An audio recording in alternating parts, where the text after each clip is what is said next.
Paswerteng gabi po mga ka-STL natin sa Isabela. Narito na po ang mga numerong nanalo sa STL Isabela ngayong gabing ito, August 9, 2026, 7 p.m. Second draw result. Yan, nakikita nyo na po ngayon sa screen ng inyong cellphone ang mga numerong nanalo sa STL Isabela. In exact order po yan. At kung maswerte namang natayaan nyo po mga numero yan kanina, congrats po sa inyo.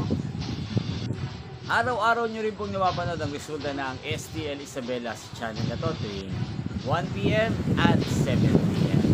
Mga gusto pong magpa-shoutout dyan, mag-comment lang po kayo. Nyo pong napanood ang resulta ng STL Isabela sa channel na to, Roderick Hernandez TV. Maraming salamat po sa patuloy nyo pong panonood sa aking channel. Magkita-kita pong muli tayo bukas ng 1 p.m. para sa first draw result ng STL Isabela. Thank you for watching and good night po sa ating lahat.